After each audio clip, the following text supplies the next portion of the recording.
روم نے کمال لکھا حضرت اس کو. اب فرماتے ہیں کوئی بکریاں چرانے والا روز بکریاں چرانے، لیکن وہ کبھی جنگل کے اندر نہیں گیا جہاں جنگل بڑا گھنا تھا، باہر باری چرایا کرتا تھا. وہ ایک دن کوئی بکری بھاگی، وہ گھنے جنگل میں چلی گئی، یہ بھی پیچھے گیا. اب جنگل بڑا گھنا تھا، اندھیرا ہی اندھیرا تھا ہر جگہ. اس کو نا کچھ چمکتا دکھائی دیا حضرت. وہ پاس گیا تو پتھر تھے جو چمک رہے تھے. اس نے اپنی گود میں جتنے اس سے ڈالے گئے نا، اس نے وہ چمکنے والے پتھر اپنی گود میں ڈالے اور جنگل سے لے کے باہر آ گیا.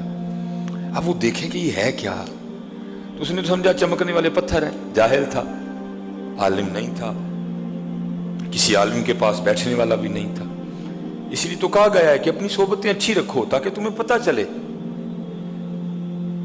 یا ایھا الذین آمنوا اتقوا اللہ وکونوا مع الصادقین. صرف گاڑی والے کے پاس نہ بیٹھ، تو بھی گاڑی کی دوڑ میں لگ جائے گا. صرف کوٹھی والوں کے پاس نہ بیٹھ، تو بھی کوٹھی بنانے کی دوڑ میں لگ جائے گا. اور اللہ کے بندے قرآن پڑھنے والوں کے پاس بھی کبھی کبھی جا کے بیٹھا کر، تیرا دل بھی قرآن کو پڑھنے کو کر پڑے گا. مسجد والوں کے پاس بھی بیٹھا کر، تیرا دل بھی مسجد جانے کو کرے گا. میاں اسی لیے تو حکم دیا گیا، تو اگر یا تو عالم بن، عالم نہیں تو پھر کسی عالم کے پاس بیٹھنے والا بن جا. لیکن دکھ کی بات ہے میرے معاشرے نے تو قسم کھا لی ہے، نہ عالم کے پاس بیٹھنا ہے بلکہ کیا کرنا ہے، مولویاں نہ لڑائی پالنی ہے. خود حضرت جی ناک صاف کرنے کا بھی سنت طریقہ نہیں پتا کہ کیسے ناک صاف کرتے ہیں، لیکن کیا ہے علماء سے ہر بندے کو جناب. وہ بھی ایسے ہی تھا حضرت، کسی کے پاس بیٹھنے والا ہی نہیں تھا. اس کو پتہ ہی نہیں تھا یہ چمکنے والے پتھر ہیں کیا. اس نے سمجھا بس چمکنے والے پتھر ہیں. اس نے کیا کیا، غلیل نکالی اور ایک ایک پتھر غلیل میں دیتا جاتا اور اس سے کوے اڑاتا جاتا. سارے اڑا دیے اس نے، ایک پتھر آخری پتھر رہ گیا.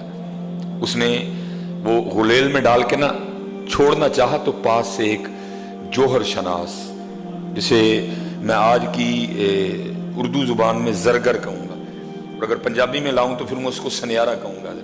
وہ گزرا.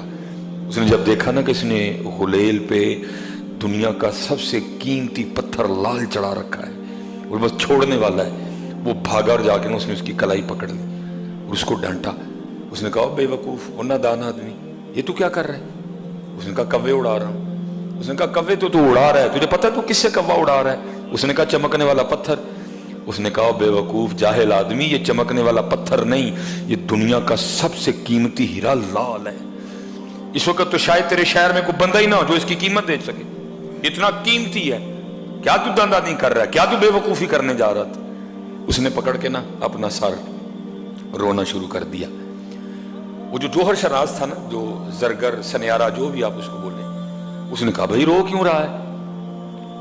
بچ گیا تیرا پتھر، نہیں تو نے کوا اڑایا، میں نے بچا لیا، تیری خیر خواہی کی، تو بچ گیا. اس نے کہا رو اس بات پہ رہا ہوں، ابھی میں نے اس کو چلایا نہیں تو مجھے ڈانٹ رہا ہے. میں تو وہ بے وقوف آدمی ہوں جو صبح سے لے کر اب تک کہیں 100 چلا چکا ہوا ہے. یہ بیان کرنے کے بعد مولانا روم کہتے ہیں اوہ جلیا، یہ جو تیرے سانس ہے نا، یہ بھی قیمتی لال ہے، تو ان کو چلا رہا ہے بے تکا. جو تیرے لمحات ہیں نا، یہ جو سیکنڈ ہیں، یہ جو منٹ ہیں، یہ جو گھنٹے ہیں، یہ جو دن ہیں، یہ قیمتی لال ہیں. تو چلا رہا ہے، تو ضائع کر رہا ہے ان کو. یہ ضائع کرنے کے لیے نہیں ہے، یہ بندگی کرنے کے لیے ہیں. لیکن کیا ہے حضرت، ہم ضائع کر رہے ہیں. نہ ضائع کرو حضرت ان کو، نہ ضائع. یہ لال ہیں، یہ لال ہیں. اسی لیے تو پھر میرے حکیم صاحب فرمایا کرتے تھے جب تک چلے خوب چلائیں